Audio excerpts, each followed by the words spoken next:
Boss 14 को एक हफ्ता जल्द ही पूरा होने वाला है और अभी से शो में हमें कई ट्विस्ट एंड टर्न्स देखने को मिल चुके हैं। शो में कंटेस्टेंट्स के बीच लड़ाई झगड़ा एंटरटेनमेंट का तड़का सब कुछ शुरू हो चुका है। वहीं हाल ही में एपिसोड में बिग बॉस ने रुबीना दिलैक और अभिनव शुक्ला के सामने एक ऐसी चुनौती लाकर खड़ी कर दी थी जिसकी वजह से इन दोनों सितारों की मुश्किलें काफी बढ़ गई थी। बिग बॉस ने अभिनव शुक्ला को अपनी इम्यूनिटी और रुबीना दिलैक में से किसी एक को चुनने का मौका दिया था और इस दौरान बिग बॉस ने अभिनव शुक्ला को बताया कि इम्यूनिटी के बदले वो रुबीना दिलैक को बिग बॉस 14 के घर में एंट्री दिलवा सकते हैं।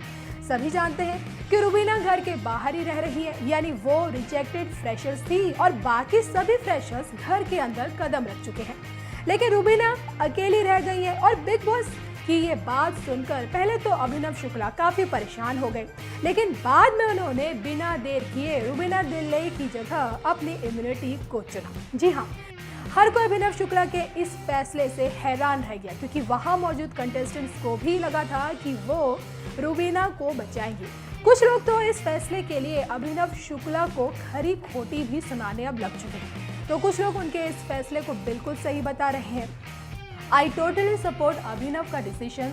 The maturity and understanding they both have in their relationship is thing to learn. Big Boss 14. Abhinav Shukla ने खेल में बने रहने के लिए इम्यूनिटी को चूज किया और रुबीना ने उसके इस डिसीजन को बड़े सेंसिबली समझा और कोई फालतू का ड्रामा नहीं किया। This shows how sorted and understanding couple they are. Kudos to both. So proud of Abhinav to not give up his immunity. Now Rubeena will be in house because of her own capabilities and not because of her hubby. I am loving them. बड़ा genuine बंदा है ये Shukla ji number 2। Well, अभिनव का ये move लोगों को काफ़ी पसंद आया है और इस बार अभिनव खतरे में नहीं है। वहीं रुबीना की अगर बात की जाए तो वो नॉमिनेशन से बच चुकी है। नॉमिनेशन टास्क ज्वेल थीफ के दौरान सिद्धार्थ की टीम विजय बनी थी और जिसमें निकी तंबोली, रुबीना दिलैक, पवित्रा पुनिया और सारा गुरपाल थे और ये 4 कंटेस्टेंट्स इस वीक नॉमिनेट होने से बच गए हैं।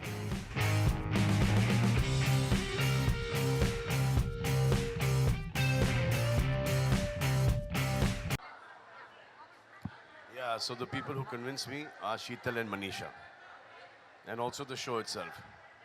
When I'm going through it, it's quite a tiresome show, and it's a difficult, very difficult show to handle. So you have to keep on watching each episode twice, and then refresh your memory just before you're going up on stage. So that takes a lot of work. So and then also when you see some contests happen in the house, then you have to call up and find out ye shuruaat kahan se hui thi, who started it off. So it takes a lot of watching the show, and sometimes you love watching the show, and sometimes the things that happen in the house you can't stand them. But I guess this is the format of the show. So first when I got into Big Boss, it was very organic. People came in, they actually played the game, they didn't know the game, they were being themselves. Then after the 6th, 7th season, then they became Shanas. They had watched the game and they knew that there's some things that they would do, they would be noticed and they'll be watched.